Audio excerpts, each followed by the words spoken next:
Hey, so this is a video that's just going to briefly show how to get videos from Edpuzzle embedded into Schoology. And so right here, I'm in my Edpuzzle. I'm at edpuzzle.com, and if you haven't already gone there, you need to create a free account. You don't need to worry about gradebook, classes, any of that. Just create a free account, and from there you can upload videos. So you see this is my content. Some of these are videos that I made and then uploaded, like that's me right there. There's another one that I made about the election of 2008, for instance. So you can just upload your own videos, put them on there, or if you have, like, let's say I want to put this video in for my students, and stop that. I'm going to copy the link. I can go up here to search content. I can put in that YouTube link and it will think for a second.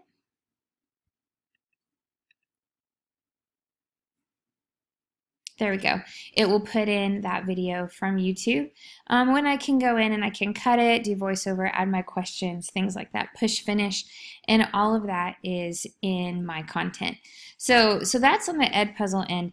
Once you have that, once you're in Edpuzzle and you've actually got videos loaded into your content and you've put in your questions and things like that, then Schoology is a totally separate thing. So you go into Schoology, and I just pulled in an old class that I had, and let's say I want to add one of those Edpuzzle videos into this class for my students to watch. It's not super intuitive. The intuitive thing would be to go down here to Edpuzzle, but that's not what you do.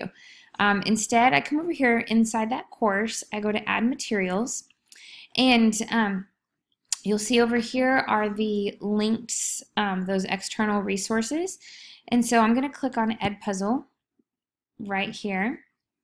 And then it's going to show me my content on Edpuzzle because I've linked those together. And so at that point, I'm going to click right here where it says watch, and then I'm going to click assign. And then you'll see down here at the bottom. And then it gets even more complicated because you have to go in here. After you do that, if you were to just click on this, what you would see is this. Like, you're not actually seeing what you're supposed to see, which is kind of confusing.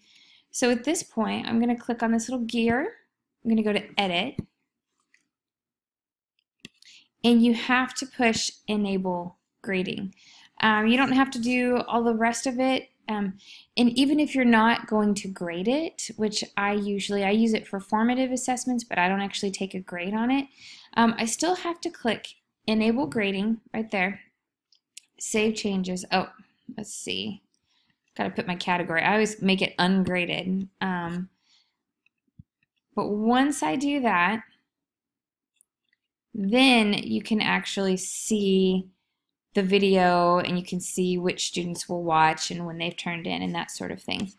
The other important thing to know is you could go in and I can copy this to another course, but when I do, it actually doesn't copy over. I have to go into every single course and add that material. And maybe that's just me in my school, I don't know, but I learned that the hard way during distance learning. Is I set up a whole class and I just copied to other courses, and the kids were emailing me all day, we can't see it, we can't see it.